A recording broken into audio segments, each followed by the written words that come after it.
ကဲညီမလေးကို online ကနေပြီးတော့အရေးကြဝယ်လို့ရလားပေါ့နော်ခဏခဏအဲ့ဒါကြီးမေးနေကြတယ်ပြီးနောက်တစ်ခုက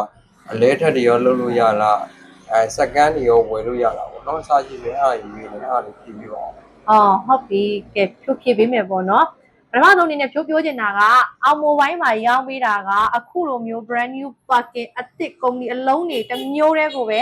လက်ငင်းအရေးကြရောင်းပေးတယ်စက္ကန့်လုံးဝမရဘူးအလဲထက်လုံးဝမရပါဘူးရှင်ဖြိုးတို့အောင်မိုဘိုင်းမှာလေနောက်တစ်ခုအရေးကြကို online ကနေရှောက်ချင်တဲ့သူတွေကိုယ့်ရဲ့အမျိုးတွေလောလောဆယ် online စနစ်နဲ့လုံးဝမရသေးပါဘူးအရေးကြရှောက်ချင်တာဆိုရင်တော့ပထမဆုံးတစ်ချိန်တော့ဆိုင်ကိုလာပြီးဝယ်သူကိုယ်တိုင် join ရပါတယ်ပေါ့နော်နောက်ပိုင်းမှာကျန်တဲ့ငွေကိုပေးသွင်းတာကြတော့ KP Way Money နဲ့သွင်းလို့ရပါတယ်အဲ့ဒီမှာအရေးကြကဘယ်လိုဝယ်ရတာလဲလို့သိချင်တဲ့သူတွေရှိမယ်ဟုတ်ပြီအရေးကြဝယ်ရတဲ့ပုံစံလေးကကြတော့ဥပမာဆိုပါစို့ဒီဖုန်းလေးရဲ့ဈေးနှုန်းက Redmi A7 Pro အသစ်ပါကင်ကိုခုလက်ရှိဖြိုးတော့အမိုဘိုင်းမှာရောင်းပေးထားတာက9,490,000နဲ့ပဲရောင်းပေးထားတယ်ဒါလေးကိုလက်ငင်းဝယ်တဲ့သူဆိုရင်တော့9,490,000ပေါ့နော်လက်ငင်းမဝယ်ခြင်းဘူးအရေးကြနဲ့သွားခြင်းတဲ့သူဆိုရင်ကနဦး3,000 ဝန်းကျင်ရှိုံနဲ့ A7 Pro လေးကိုအရေးကြနဲ့သွားလို့ရပါတယ်ရှင်ကဲအရေးကြကိုဘယ်လိုဝယ်ရလဲဆိုတာသိသွားပြီနော်လိုအပ်တဲ့စာရစာတမ်းလေးတွေရောသိကျင်လားပြောပြပါမယ်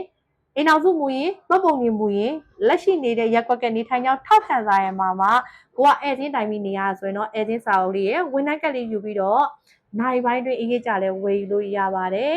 ဆိုင်ရဲ့လိပ်စာလေးကလိုင်သာယာမြို့နယ်တမကုန်းမှတ်တိုင်စင်းပြီဆိုတာနဲ့အတွင်းပတန်ထိပ်ပါရှိ